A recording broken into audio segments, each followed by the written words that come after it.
Pobre México, tan lejos de Dios y tan cerca de Estados Unidos. No fue un golpe de Estado. No fue una guerra. No fue una noche de balazos ni un amanecer lleno de cadáveres. Fue algo más fino. Más callado. Más cabrón. Fue el día en que el miedo dejó de ser un accidente. Y se volvió costumbre. Durante años, México vivió convencido de que todo estaba en orden. Las calles tranquilas. Los trenes avanzando. Las ciudades creciendo.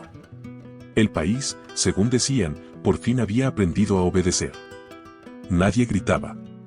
Nadie reclamaba. Nadie preguntaba de más. Y eso, justamente eso, era lo preocupante. Porque cuando un país guarda silencio por demasiado tiempo, no es paz lo que hay, es temor bien administrado. Ese sistema no nació en un discurso. No salió del Congreso. No se firmó en una ley. Nació en una casa. Una mansión elegante, con pisos que brillaban y cortinas pesadas que nunca se abrían del todo. Un lugar donde no se levantaba la voz, donde las decisiones no quedaban por escrito y donde el poder aprendió una lección que cambiaría para siempre la forma de gobernar México. No hacía falta castigar a todos. Bastaba con que todos supieran qué pasaba cuando alguien se atrevía a cruzar la línea. Ahí, entre paredes gruesas y pasillos largos, el miedo dejó de ser una reacción humana y se convirtió en gobierno. Cuando se habla de Porfirio Díaz, casi siempre se habla de progreso. De orden. De ferrocarriles. De un país que, por fin, parecía caminar derecho. Eso es lo que nos enseñaron. Eso es lo que se repite. Eso es lo cómodo de recordar. Pero hay otra historia. Una que no se presume. Una que no se celebra. Mientras México crecía hacia afuera, algo se cerraba por dentro. Un ambiente pesado, espeso, donde la gente aprendió a bajar la mirada, a morderse la lengua, a entender sin que nadie explicara nada. Y ese aprendizaje no fue casual. Hubo lugares donde el miedo se afinó. Donde se volvió elegante, silencioso, casi invisible. Lugares donde el poder no necesitaba soldados ni fusiles a la vista, porque ya había sembrado algo más efectivo, la certeza de que desobedecer tenía consecuencias. Esta no es la historia de una mansión lujosa. Es la historia de un laboratorio de control. De un espacio donde el miedo se volvió método y el silencio, ley no escrita. Aquí no se escuchaban gritos. Aquí se escuchaban pausas. Miradas largas. Conversaciones a media voz. Y mientras afuera el país parecía avanzar, adentro se estaba construyendo algo mucho más duradero, un sistema donde gobernar sin levantar la voz era posible, porque todos ya sabían hasta dónde podían llegar. Esta historia no busca explicarte el porfiriato. Busca que lo sientas. Que entiendas cómo el miedo puede ser tan efectivo que deja de parecer miedo. Porque a veces, lo más peligroso no es el abuso visible, sino el abuso que aprende a disfrazarse de orden. Al principio, el miedo no era el plan. Era solo una herramienta más, como el ejército, como los uniformes, como las medallas que colgaban pesadas sobre el pecho. Pero Porfirio Díaz no tardó en entender algo que otros antes que él jamás vieron con claridad: el miedo usado de frente se gasta. El miedo gritado se acostumbra. El miedo violento, tarde o temprano, provoca rabia. Y la rabia es peligrosa. Porfirio había visto demasiados gobiernos caer por eso. Presidentes que se creyeron eternos porque tenían soldados, porque tenían cañones, porque tenían cárceles llenas. Todos terminaron igual, traicionados, derrocados, olvidados o muertos. Él no pensaba cometer el mismo error. Una tarde cualquiera, mientras la ciudad hervía bajo el sol de la capital, Porfirio caminaba despacio por una de las salas de aquella mansión discreta, lejos del bullicio del Palacio Nacional. No llevaba uniforme. No hacía falta. A su lado iba Justo Sierra, serio, medido, con ese aire de hombre que sabe demasiado y habla poco. Un par de pasos atrás, Manuel González escuchaba sin interrumpir, como quien ya aprendió que en ciertos espacios el silencio vale más que la opinión. El problema no es la gente, dijo Porfirio sin voltear. El problema es cuando la gente cree que puede hacer ruido. Nadie respondió. Nadie tenía que hacerlo. Él se detuvo frente a una ventana cerrada. Afuera pasaba la vida normal. carretas, vendedores, risas sueltas. Todo parecía en orden. Demasiado en orden. Cuando el castigo es visible, continuó, se vuelve ejemplo, pero también advertencia. Y las advertencias cansan. Se vuelven rutina. Justo Sierra asintió apenas. Sabía a qué se refería. Habían pasado años persiguiendo levantamientos, apagando incendios, sofocando inconformes. Siempre funcionaba, por un rato. En cambio, siguió Porfirio, cuando nadie ve nada, cuando nadie sabe exactamente qué pasó. El miedo trabaja solo. Ese fue el momento. No hubo brindis. No hubo discursos. No hubo aplausos. Solo una idea que cayó pesada sobre la mesa, como una moneda de plomo, gobernar no desde el castigo, sino desde la expectativa del castigo. Desde entonces, las cosas comenzaron a cambiar de forma casi imperceptible. No de golpe. No de un día para otro. Así no funcionan los sistemas duraderos. Primero, los rumores. Luego, las ausencias. Después, las preguntas que ya nadie se atrevía a hacer. Un periodista dejó de publicar. Un militar fue enviado a otra región. Un líder obrero simplemente no regresó a su casa una noche. Nadie explicaba nada. Nadie aclaraba nada. Y precisamente por eso, todos entendían el mensaje. La mansión empezó a llenarse de visitas discretas. Gobernadores, generales, empresarios. Gente que llegaba con la espalda recta y se iba un poco más encorvada. No salían golpeados. No salían humillados. Salían pensativos. Callados. Con la certeza de que algo había quedado claro, aunque nadie lo hubiera dicho en voz alta. Ahí dentro no se daban órdenes directas. Eso era lo genial del sistema. Se sugería. Se dejaba caer una frase. Se hacía una pausa incómoda. Y luego, silencio. Usted sabrá qué es lo mejor, decía Porfirio, casi siempre con tono amable. Y esa frase, tan educada, pesaba más que cualquier amenaza. Porque todos sabían que lo mejor significaba seguir alineado.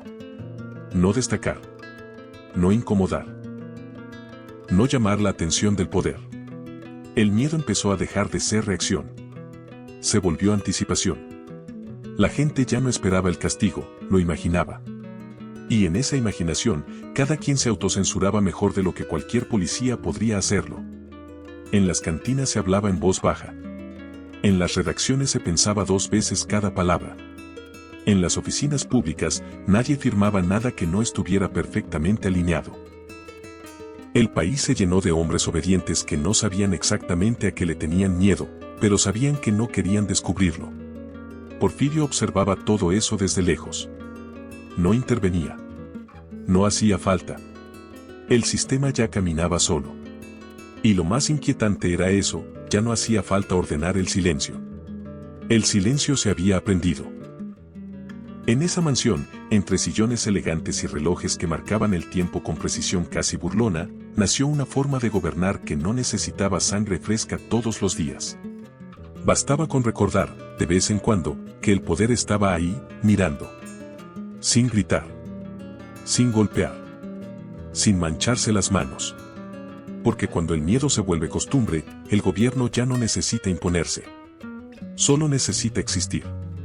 La mansión no tenía nada de espectacular a primera vista. No era un palacio ni buscaba llamar la atención. Ese era justo el chiste. Pasaba desapercibida para quien no supiera mirar. Fachada sobria, colores neutros, puertas siempre bien cerradas. Desde la calle parecía una casa más de gente acomodada. Nada que levantaría sospechas. Pero adentro se respiraba otra cosa. El aire era denso, como si cada pared hubiera aprendido a guardar secretos. Los pasos se escuchaban suaves, no por alfombra, sino por costumbre. Nadie caminaba fuerte ahí dentro. Nadie se reía de más. Nadie se sentía completamente cómodo. Porfirio Díaz lo sabía. Y lo había planeado así. Las reuniones importantes no siempre se hacían en Palacio Nacional. Ahí había demasiados ojos, demasiados oídos, demasiada formalidad. En la mansión, en cambio, todo era distinto. Más íntimo. Más personal. Más peligroso. Llegaban hombres que mandaban en regiones enteras. Gobernadores con bigote bien recortado. Generales con cicatrices viejas. Empresarios que hablaban de progreso, pero sudaban frío cuando cruzaban la puerta. Uno de ellos era Bernardo Reyes. Entró una noche con paso firme, como quien cree tener todo bajo control. Saludó con respeto, se sentó derecho, respondió lo necesario. Porfirio lo escuchó sin interrumpir, con esa mirada suya que no acusaba, pero tampoco perdonaba. «Hay inquietud en el norte», dijo Reyes. «Nada grave, todavía». Porfirio no respondió de inmediato. Se levantó despacio, caminó hacia la ventana, corrió apenas la cortina. Afuera, la ciudad seguía con su ruido normal. Vendedores, carruajes, voces mezcladas. «La inquietud», dijo al fin, «siempre empieza siendo nada grave». Silencio. Reyes tragó saliva. Entendió el mensaje. No hubo amenaza. No hubo orden directa. Pero cuando salió de la mansión, ya sabía lo que tenía que hacer. Y también sabía qué pasaría si no lo hacía. Ese era el método.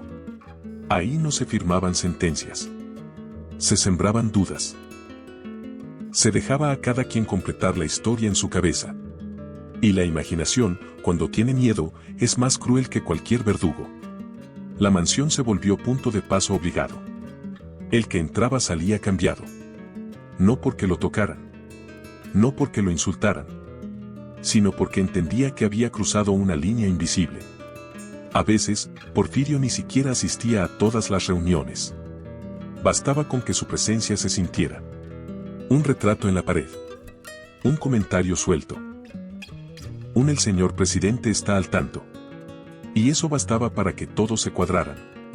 Había noches en que el silencio era tan pesado que se escuchaba el tic-tac del reloj como si marcara algo más que el tiempo. Marcaba decisiones. Destinos. Caídas que aún no ocurrían, pero ya estaban pactadas. Un joven funcionario, Rafael, asistente de uno de los secretarios, empezó a entenderlo cuando vio salir a su jefe una madrugada. El hombre, que siempre hablaba fuerte y se creía intocable, salió pálido, con la mirada perdida, sin decir palabra. Al día siguiente pidió su traslado por motivos personales. Rafael no preguntó. Nadie lo hizo. Ese era el verdadero triunfo del sistema, ya no hacía falta explicar nada. Todos aprendían viendo lo que no se decía. Con el tiempo, la mansión dejó de ser solo un lugar de reuniones. Se volvió símbolo. No se mencionaba su nombre en público, pero todos sabían a qué se referían cuando alguien decía, lo llamaron. Ser llamado significaba cruzar una puerta que no todos regresaban igual. Algunos volvían obedientes. Otros, resignados. Algunos simplemente desaparecían de la conversación pública. Porfirio entendía algo fundamental: el poder no necesita exhibirse si logra instalarse en la mente de los demás. Y esa casa era perfecta para eso. No había registros. No había testigos incómodos. Solo acuerdos sellados con silencios largos y miradas que no se sostenían. El miedo dejó de sentirse como algo violento. Se volvió elegante. Educado. Casi invisible.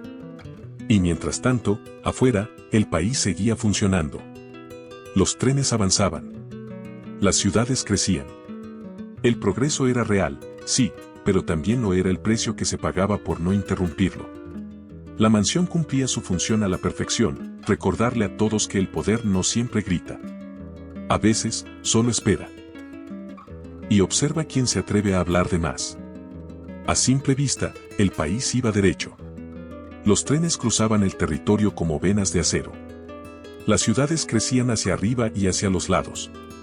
Las luces eléctricas empezaban a ganarle la pelea a la noche. Desde lejos, México parecía por fin un país serio, moderno, respetable. Eso decían los periódicos. Eso repetían los discursos. Eso quería ver Porfirio Díaz. Y, hay que decirlo, no era mentira del todo. El problema era lo que no se veía. Porque mientras el progreso avanzaba por las vías del ferrocarril, el miedo avanzaba por otros caminos, más callados, más hondos. Caminos que no aparecían en los mapas ni en las estadísticas, pero que todos conocían de memoria. En las cantinas del centro, los hombres bajaban la voz cuando el tema se acercaba a la política. No hacía falta que alguien dijera cuidado. Bastaba una mirada. Un codazo discreto. Un mejor hablemos de otra cosa. En los pueblos, los jefes políticos repetían el mismo discurso: orden, estabilidad, paz. Y la gente asentía.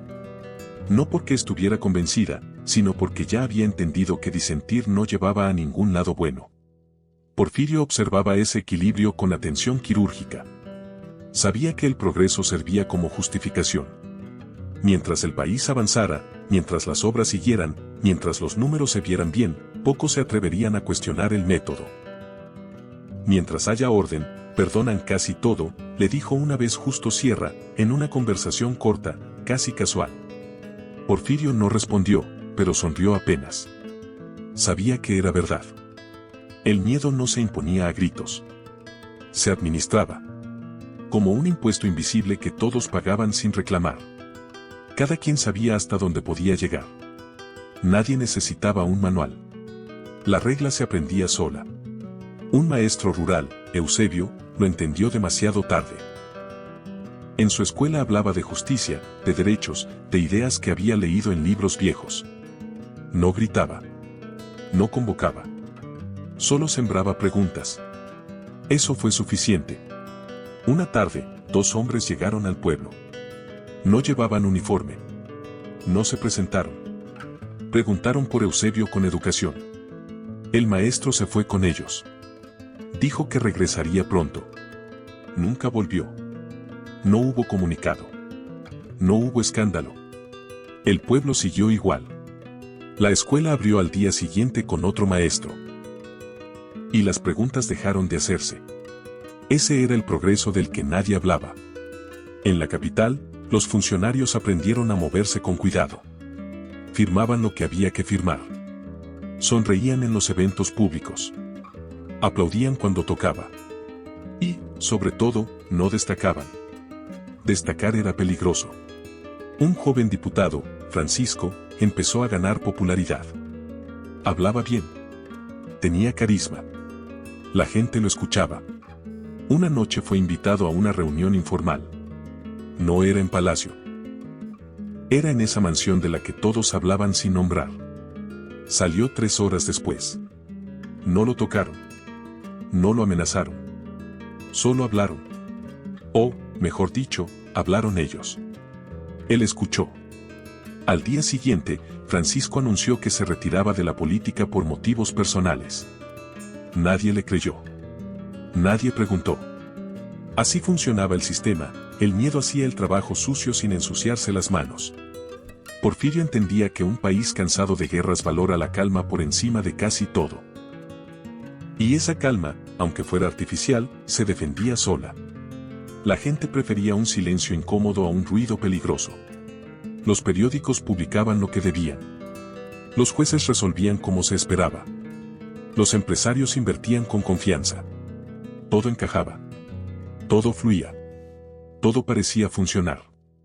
Y, en el fondo, funcionaba para quien sabía obedecer. El miedo no estaba en cada esquina. No hacía falta.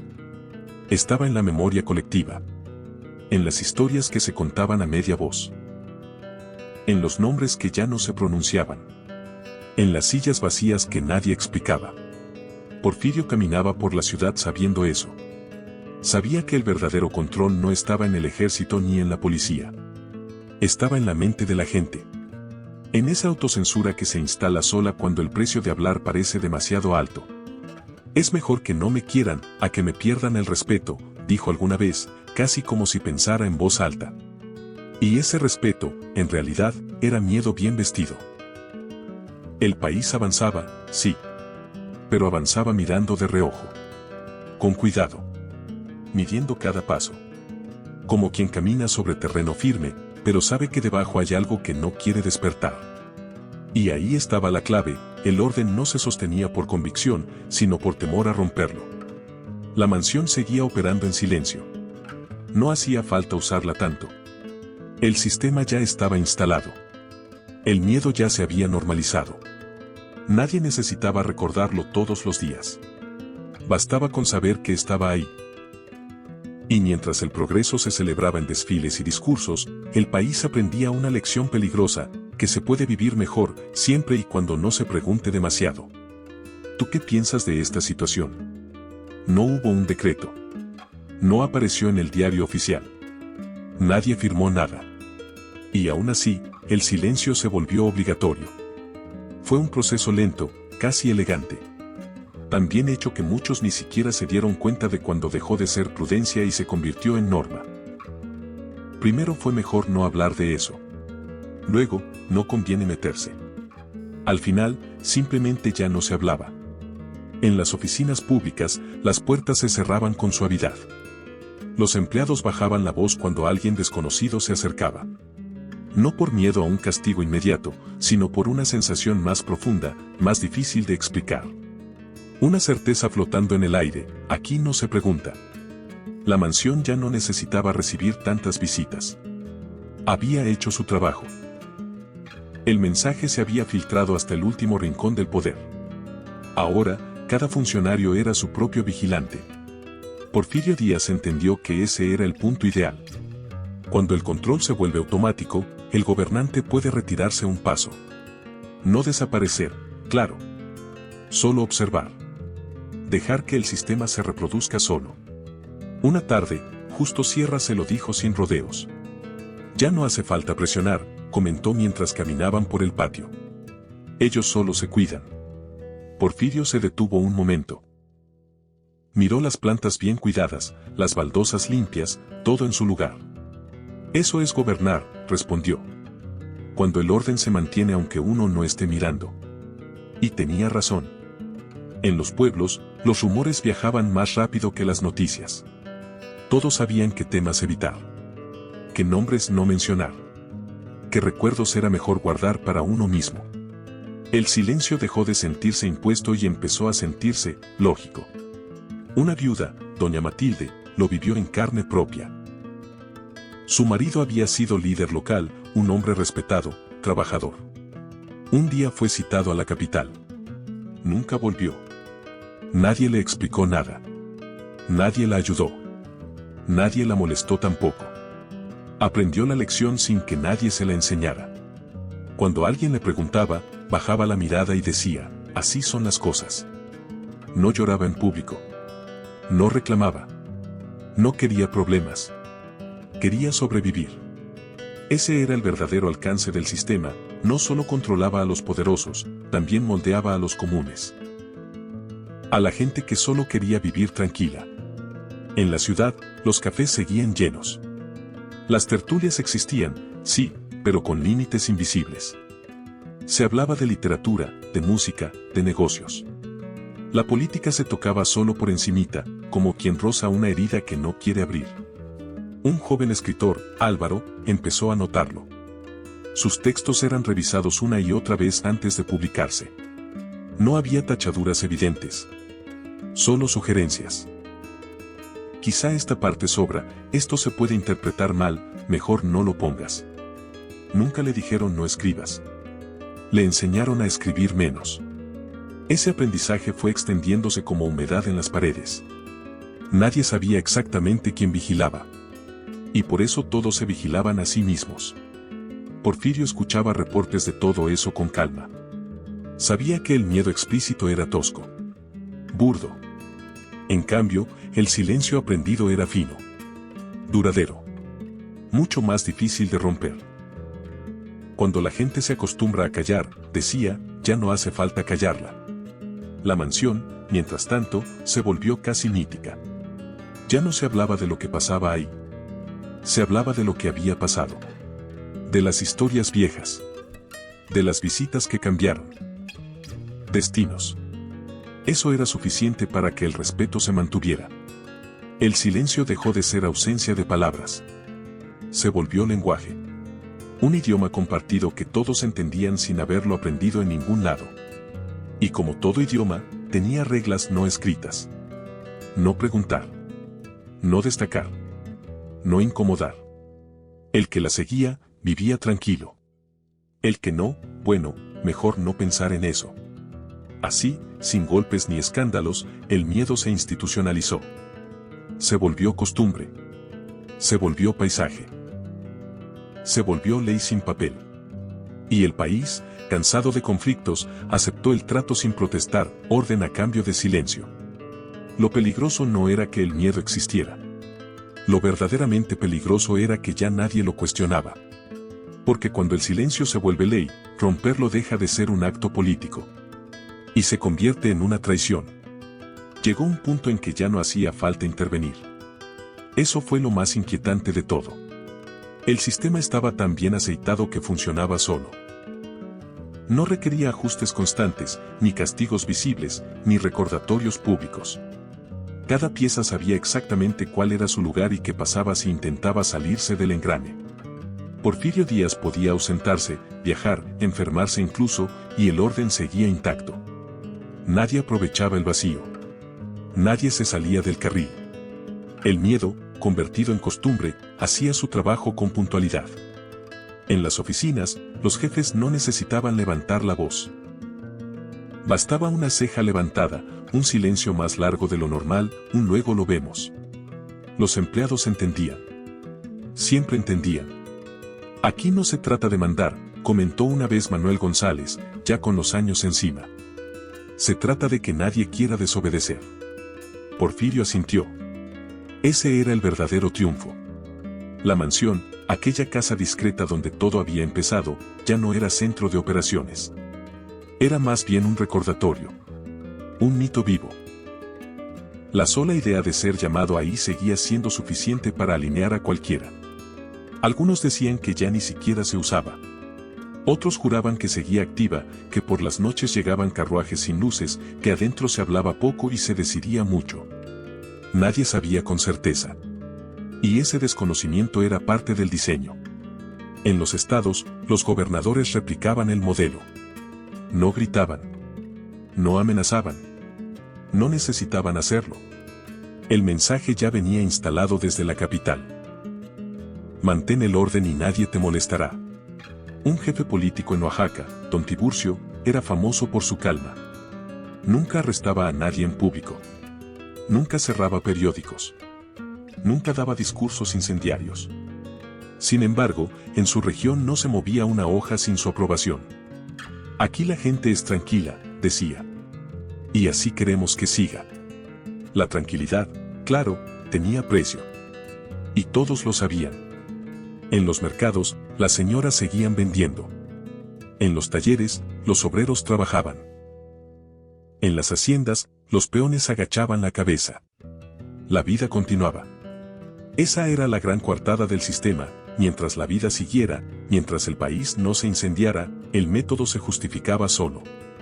Porfirio caminaba por los salones oficiales escuchando aplausos medidos, discursos bien ensayados, promesas que nadie pensaba en cumplir. El poder ya no necesitaba mostrarse duro. Se había vuelto invisible. Gobernar así cansa menos, le dijo un día Justo Sierra. Y dura más. No era una broma. Era una constatación. El miedo había dejado de sentirse como miedo. Se había transformado en sentido común. En prudencia. En así son las cosas. Nadie lo llamaba por su nombre. Y justo por eso, nadie pensaba en enfrentarlo. Un joven abogado, Luis, lo comprendió cuando rechazó un caso incómodo. No porque alguien se lo prohibiera. Nadie lo hizo.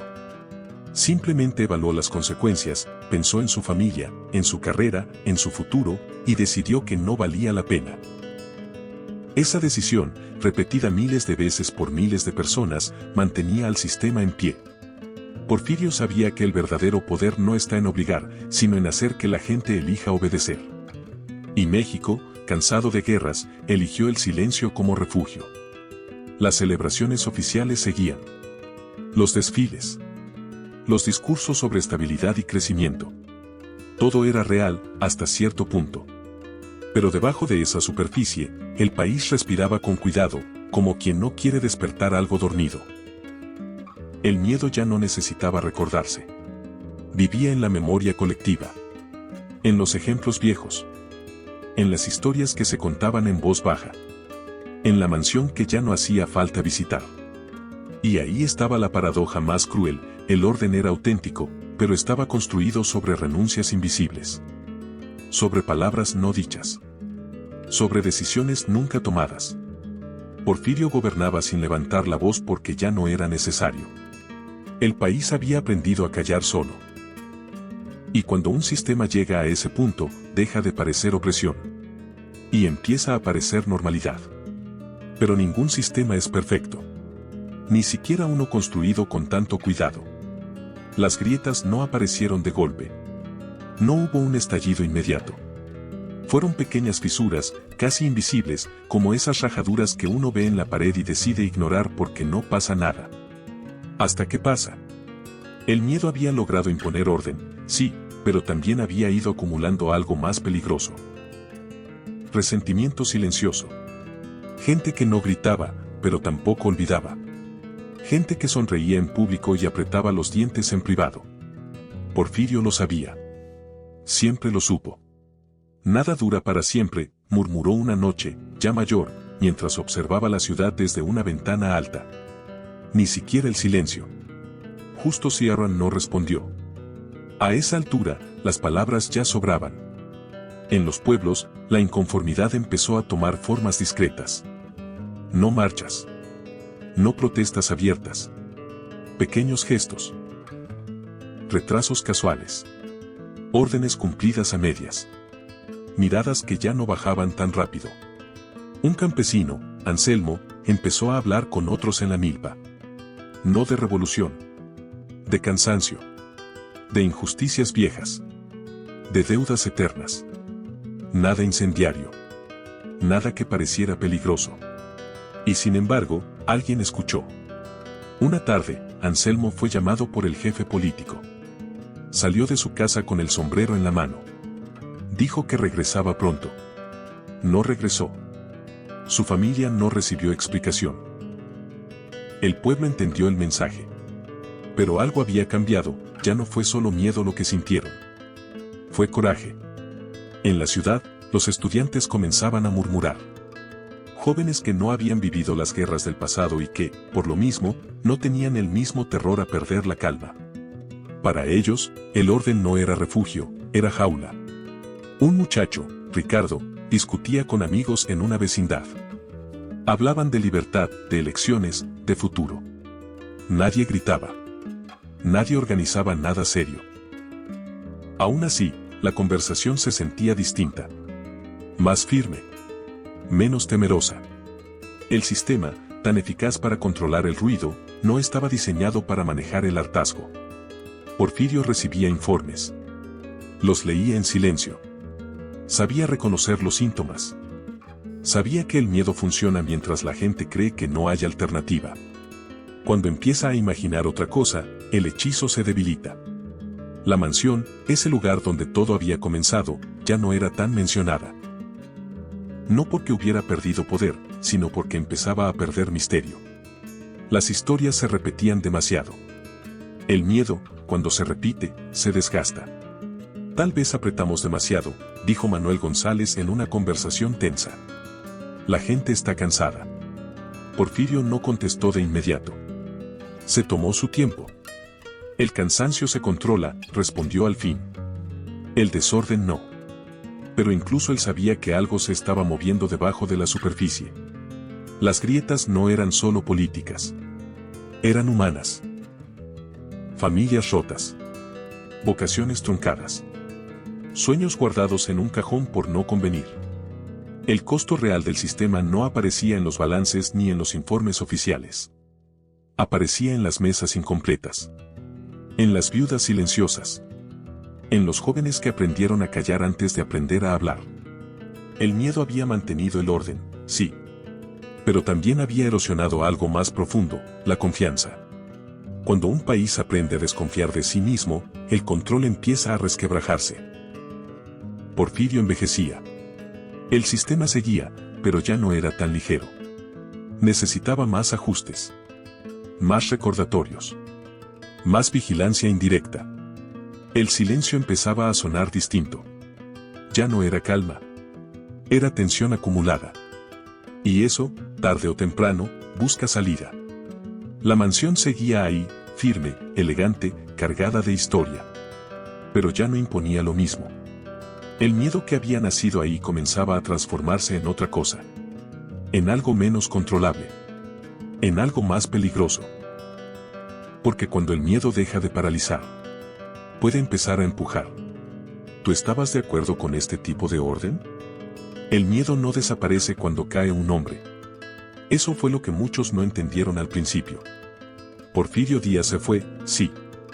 El régimen terminó. Las estatuas se movieron, los retratos se guardaron, los discursos cambiaron de tono. El país entró en otra etapa, con otros gritos, otras promesas, otras violencias. Pero el miedo no salió caminando detrás de él. Se quedó. Se quedó en la forma de hablar. En la manera de mirar. En ese impulso automático de bajar la voz cuando el tema se vuelve incómodo. El sistema que se construyó en silencio no se desmantela con ruido. Se filtra. Se hereda. Se vuelve costumbre nacional. Como esos vicios que uno aprende sin saber quién se los enseñó. La mansión, aquella casa discreta donde el miedo aprendió a gobernar, siguió en pie. Ya no como centro de poder, sino como símbolo. Como recuerdo incómodo de lo fácil que fue convertir el temor en método. Muchos de los que sobrevivieron al porfiriato llevaron ese aprendizaje a los años siguientes. Cambiaron los nombres. Cambiaron los uniformes. Cambiaron los discursos. Pero conservaron la lógica, es mejor que la gente se cuide sola. En los hogares, los padres enseñaron a los hijos a no meterse en problemas. En las escuelas, los maestros evitaron ciertos temas. En los trabajos, la prudencia se confundió con virtud. No porque alguien lo ordenara. Porque así se había aprendido. El eco del terror no se escuchaba como un grito. Se escuchaba como un consejo, mejor no. No conviene. ¿Para qué? Y ese eco fue pasando de generación en generación. Porfirio Díaz entendió algo que pocos gobernantes han comprendido con tanta claridad, que el miedo, cuando se normaliza, sobrevive al poder que lo creó. Se convierte en herencia incómoda. En reflejo automático. En una forma de estar en el mundo. La mansión no necesitó seguir funcionando. Ya había cumplido su propósito. El verdadero edificio estaba en la mente colectiva. En esa frontera invisible que separa lo que se piensa de lo que se dice. Tal vez por eso, incluso hoy, cuando el país habla de libertad, hay silencios que incomodan. Temas que se esquivan. Verdades que se dicen a medias. No siempre por censura externa, sino por hábito interno. Ese es el legado más profundo del miedo como sistema. No el control. No la represión. Sino la autocensura. El porfiriato no solo dejó vías de tren y edificios elegantes. Dejó una enseñanza peligrosa, que se puede gobernar sin levantar la voz, siempre y cuando la gente haya aprendido a callar antes. La pregunta no es si ese miedo fue eficaz. Lo fue. La pregunta es cuánto de ese aprendizaje sigue vivo. Porque cuando un país normaliza el silencio, romperlo siempre tiene un costo. Y alguien, en algún momento, tiene que decidir si está dispuesto a pagarlo. El miedo puede organizar un país. Pero nunca lo hace libre. Gracias por quedarte hasta el final. Si esta historia te hizo pensar, incomodarte o ver el poder desde otro ángulo, entonces valió la pena contarla. Aquí seguimos sacando a la luz los silencios de la historia, los secretos que no siempre te contaron y las verdades que todavía incomodan. Suscríbete para no perderte las próximas historias y acompáñanos a seguir cuestionando lo que parecía normal. Nos vemos en el siguiente video.